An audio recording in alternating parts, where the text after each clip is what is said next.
Prediction: Hillary Clinton will run for president for 2020. This isn't shocking, but I think she's going to do it within the next few days or at the very most next few weeks if she's going to do it at all. But let me show you why.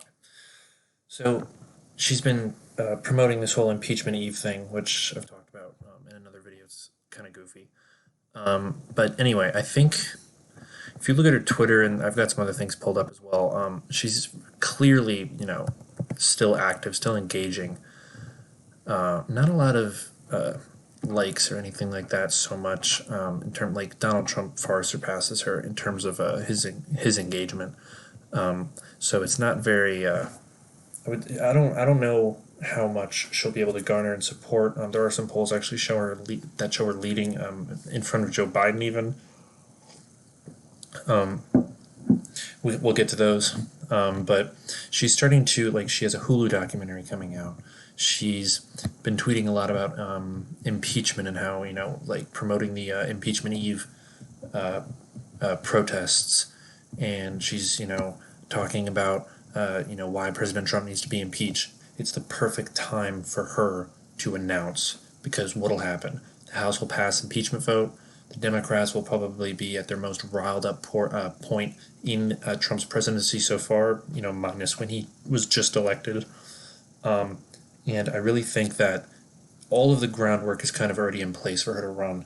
You've got Democrats kind of realizing that they don't really have any candidates that they like all that much. Joe Biden, he's been bleeding in the polls a lot. I was just looking at some polls from today. Impeachment has actually kind of flipped. So now, at least the most recent RCP, Real Clear Politics poll, has support for impeachment at least a percentage point, or it might be more below. So that the support is actually flipped. So now more people don't support impeachment and removal. But I mean, we'll see how that develops within once it hits the Senate. Predict it'll probably stay that same, or in the gap will continue to widen. But anyway.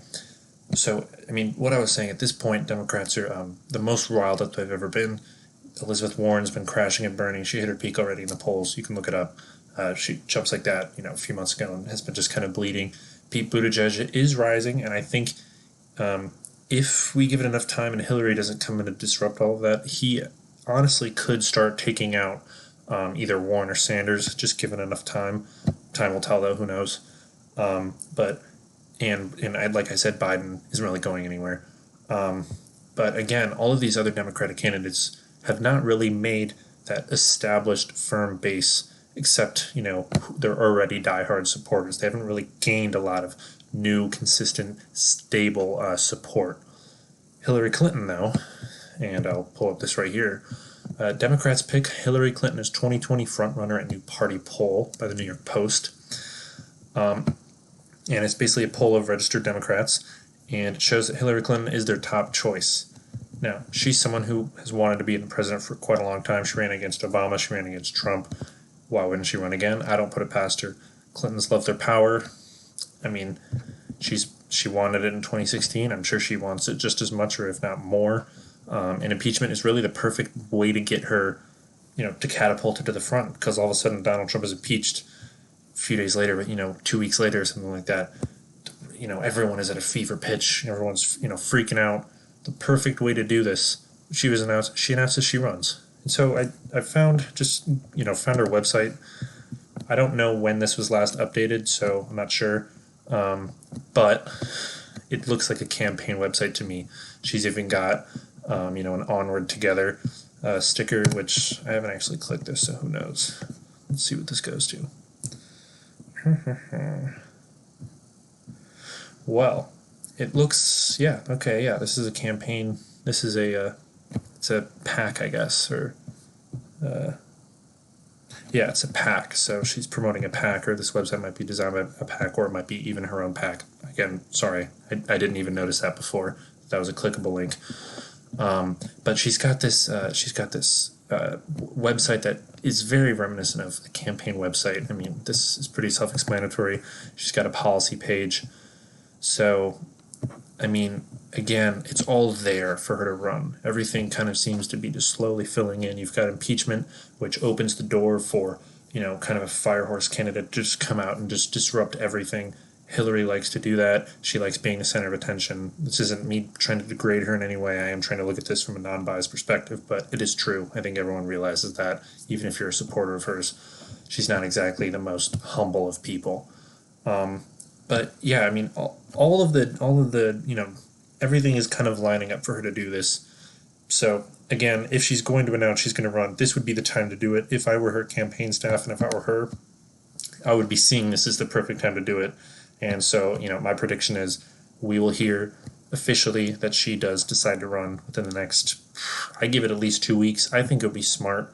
Let's say that the House votes to pass impeachment tomorrow, which, according to all of the news sources I've seen, I think I was just reading AP News. They said that they're saying officially that Democrats do have enough votes to push it through.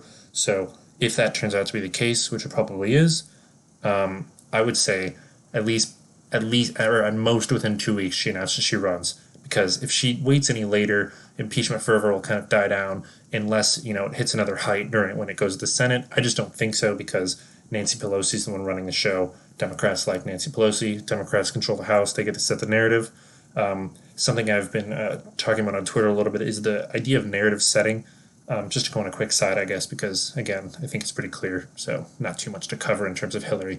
But anyway, just to go on a kind of a quick aside about the impeachment proceedings. It is interesting because, like I was saying in the Trump Wants Vindication video, which I posted, I think it might have come out today.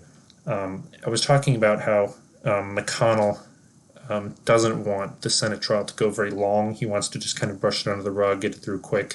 But Trump wants vindication. He wants it to be a show. He wants it to last for a while. He wants to just hammer each of these points that he thinks that the Democrats are, witch hunting him about. So I think it's going to be very interesting to see where that goes. I think we're going to see Trump setting the narrative a lot more, which is where he's strongest when he gets to set the narrative, when he's in control of the narrative. We saw this in 2016. We saw this, pretty much every day throughout his presidency was him tweeting out his narrative. People ate it up. The right-wing media would go with it. The left-wing media would counter it. Creates division, it creates people getting angry, and we all know Trump thrives on negative press. There is no such thing as bad press. Press is press. And I think it's very true that the angrier the left gets, the more likely he is to win. I see the two kind of as a direct relationship. Sure, it could motivate more people to go out and vote for him, but again, I think if they didn't go out and vote for him vote against him in 2016 because of Hillary Clinton, if she announces to run again, then who knows that wouldn't happen again. I think if she does run again, she's not going to win. Second time's not the charm in running for president, especially against the same candidate. It's kind of goofy in my opinion, but this would probably be her last chance of doing so. If she did, I think Trump would be very happy. And I wouldn't be surprised if Trump thinks she's going to win. And again, it's too perfect right now. It really is too perfect. So if I'm wrong, I'm wrong. But if I'm right, that'd be pretty cool too. If you have any thoughts or if you want to share anything of your own, drop it in the comments. I'm on BitChute now. I'm obviously on YouTube if you're watching it here. I'm on, what's the other one? The Library, LBRY. Just got that set up. Pretty cool looking. I've been kind of experimenting with it, so we'll see what happens there. Basically, my goal, since I know YouTube is kind of dying and it's probably going to be a while since I have any sort of support, for people who are watching, I think it's a good idea to cast a wide net, see what sticks. So I'm trying to kind of branch out to every single platform that I can. Oh, also in Daily Motion. I'm trying to cast just as wide a net as I can because maybe something sticks. Maybe, there's a niche audience over here that I didn't think of or whatever it is. So as all these new platforms kind of rise in popularity and prevalence, might as well be on all of them, I guess. Social media-wise, follow me on Gab. I'm on Twitter as well. Very active on Twitter in the last few days. On break from university, so pretty nice to just relax and tweet all day, I guess. It's not the most productive thing, but oh well. Get a few days off, I guess. Not too big of a deal. But anyway, so yeah, follow me on there. Send me an email, EpicurusZ.mail@gmail.com. It's in my About section, I think, on YouTube. Shouldn't be that hard to find. So yeah, hope you guys are doing well. Hope everybody has a good holiday season. Say hi to the family. yeah, all right. I will see you in the next video. See ya.